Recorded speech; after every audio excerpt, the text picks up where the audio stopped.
as we always do here, we like to go through some of what's happening in the news and get that alternative view. Oh, David, go ahead. Sorry. Just to backtrack slightly. Yeah. Just think in terms of the viewers and the listeners. With this, just to confirm, the issue with the child being attacked, so this is a non-existent child, we're saying? No, there was an incident. Yep. But my sister had nothing to do with it.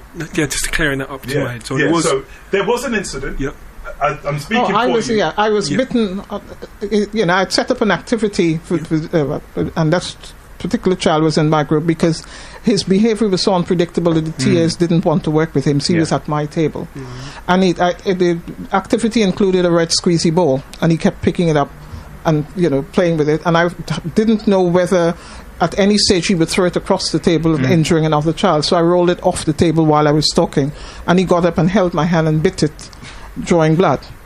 And I jumped. What I found that, when they cooked up this silliness here, that they edited out the footage where I was bitten, and when I jumped, and they just froze that. So they edited out all the rest of it.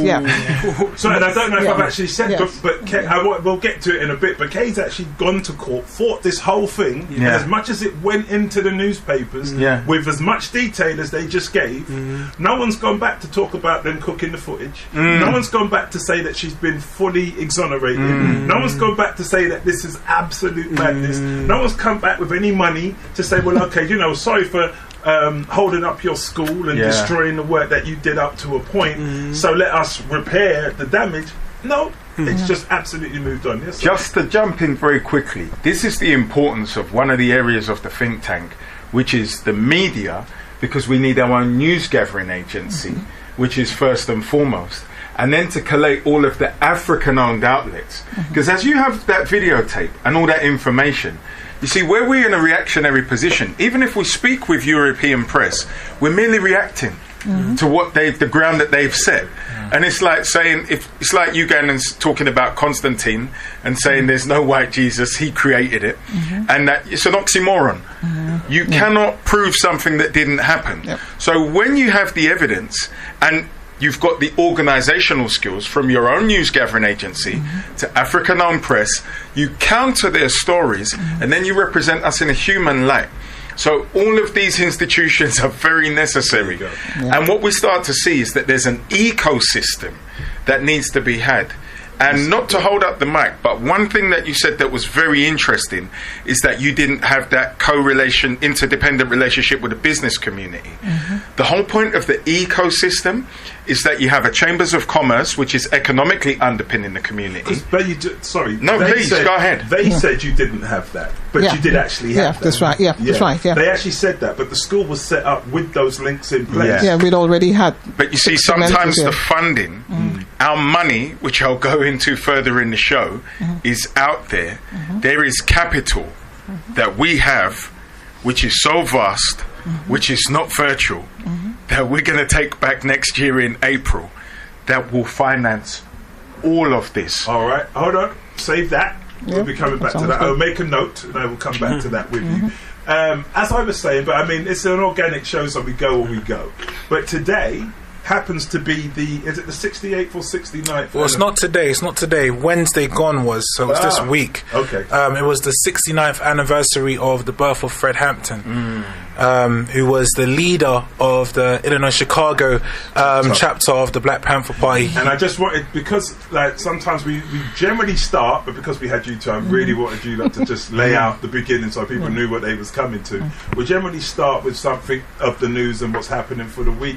But that's just something I felt we couldn't really ignore. And if we have our own channel, if we have our own show, then our heroes must be respected and they must be honoured. And Fred Hampton, that's a very young man that was doing big things, and I just wanted to share, or for you, Trevor, to share some of the information around it. Yeah, well, first and foremost, I think it was interesting for me just before I go into this to look into this stuff, because the only time I'd ever heard his name actually was in a Jay-Z song a couple of years ago. So to actually read his story, a lot of the time we're not really aware of the great people that have come before us. Do you know what I mean? Sometimes we don't know these kind of stories. So basically, Fred Hampton, he was obviously a Black Panther, and I just list some of his key achievements. Basically, he he in his early, as a teenager and into his early 20s, he established a truce basically between the Chicago gangs. He also helped establish the free breakfast program. So the Black Panthers had this program where they would feed children from all kind of backgrounds. I think they were feeding 10,000 children a day before they went to school across the country. And in Chicago, he set up 5 kitchens. I was just in West Side Chicago. He also established a free medical center. And again in Chicago, had a door-to-door program of health services where they would offer testing for sickle cell and things like that. He also, when you listen to people who knew him speak, they always talk about his ability to communicate with people from all walks of life, regardless of backgrounds, class, whatever. He had an ability to bring people together. And so he built links with the Latino community out there, with poor white organizations and groups out there in Chicago. And he's actually the original creator of the Rainbow Coalition. You know, Jesse Jackson talked about that afterwards, but it actually originated from him. But ultimately, what he was doing was seen as a threat. And so he was only 21 years of age when he was actually assassinated. Literally, they fired 90 shots into his apartment. He was in bed with his fiance, his fiance, 8.5 months pregnant. They fired 90 shots in there with rifles, shotguns, as the story unraveled, it turned out that there were people who were placed in his organization, his bodyguard, who actually gave the plans of the apartment to the FBI and to the police and all sorts. COINTELPRO. The Black Panthers were like, they received the brunt of that COINTELPRO situation that was with them. And that's the thing, it was like he didn't believe in violence. His whole thing was the way to combat racism was through solidarity. Let's just build together. But he was still seen as a threat. And I think it's so good that that's the person we're talking about today in terms of our whole subject and where we're going, because he's 21 years old when he was assassinated. But then think this through, like how many of us are being prepared at 21 years old to take that level of responsibility? Absolutely. And even understand your connection and your responsibility to your community at that age. We're now growing young people that we think aren't supposed to have any real community responsibility, you know, just have fun, drink, party, do whatever, and that's what it is. I'm young. Like, when do you pick this up? At what point? Alright, well, that's one of the things. I'm glad we dealt with that. We'll get into some of the other bits later, but Houston.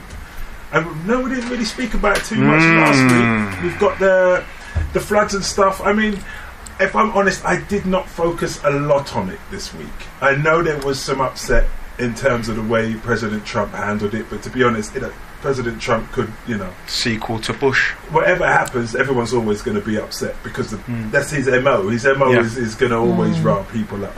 But I know that it's been, I think the bit that sort of touched me, the only piece I saw that I wasn't sure about, I don't know if any of you saw, but I saw something on Facebook that said black people were asking for black folks with boats to stop because they're not picking us up. Did anyone see any of that stuff? No, I didn't see that. I did see something about the evacuations and stuff, and they were telling people basically that if they didn't get out, there would be no rescue. Basically, there's no chance of rescue. You need to evacuate. You need to get out. And if you're not going to make it, then literally take a permanent marker, write your social security number on your arm so you can be identified. But no one is coming for you. Like, get out now or else. Wow. That was it. Okay. And I think even Dean, and this is probably part of your remit, I guess, but when we're talking about disasters and natural disasters, and we're always going to be last. Our community is not going to be first. And if we fight for a certain level of education, then we also have to be prepared for how do we look after ourselves in the advent of a natural disaster or any kind of difficulty. We saw with Grenfell the other day. Absolutely. There are systems in place, but when it's attached to us, they seem to work differently. We've got to stop talking about them. Do you know, the greatest revolution we can have is to extrapolate Europeans from our central consciousness. Mindset. The minute we extrapolate Europeans from our central consciousness, we stop looking for Jesus to save us. It's funny, I actually saw this. I took my son to the portrait gallery, And it was the first time I had this epiphany. And there were some Italians around portraits of Jesus, many of them.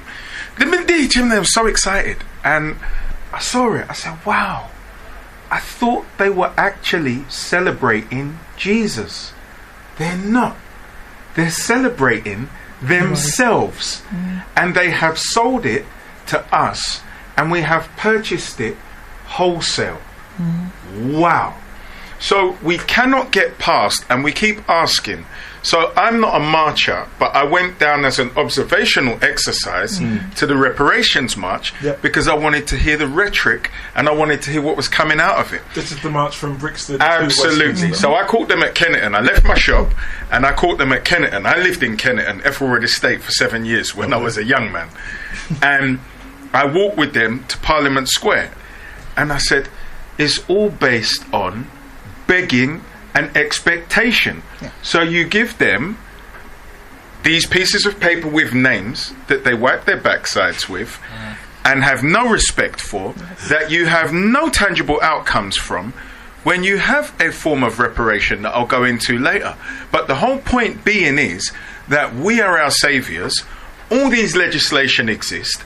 If you go into Hampstead and you see an ambulance service that serves the descendants of Eastern European Khazarian Empire, know that you can duplicate it. If you see that in Hackney, be aware that you can duplicate it. All of these things, and the security service. Now, it's funny that in the solution room, I actually release a question every day. And I released one about duplicating a corporation like G4S. I actually had the question on Saturday morning about the charities, that we have to stop relying on European charities and donate to our own well-established charities, because of what happened with Grenfell when they collected 22 million and donated 2 million to the people and sought to siphon the 20. Sought to. Well, because of now the lawyers of the ground work that people, amazing individuals with think tanks as well, like Vivar Moon, who are on the ground, and Toyin Agbe, who are on the ground to intercept these monies and the levels of fraud that would take place. But in absence of people like this, it'll go down like chicken. And it does every day. All right, all right. Well, look, I want to get into the educational thing now. We've got 20 minutes before the break, so I'm going to start with the educational thing. And my main question for today: does the education system prepare our children for a successful future in the various areas of their life that they would have to face?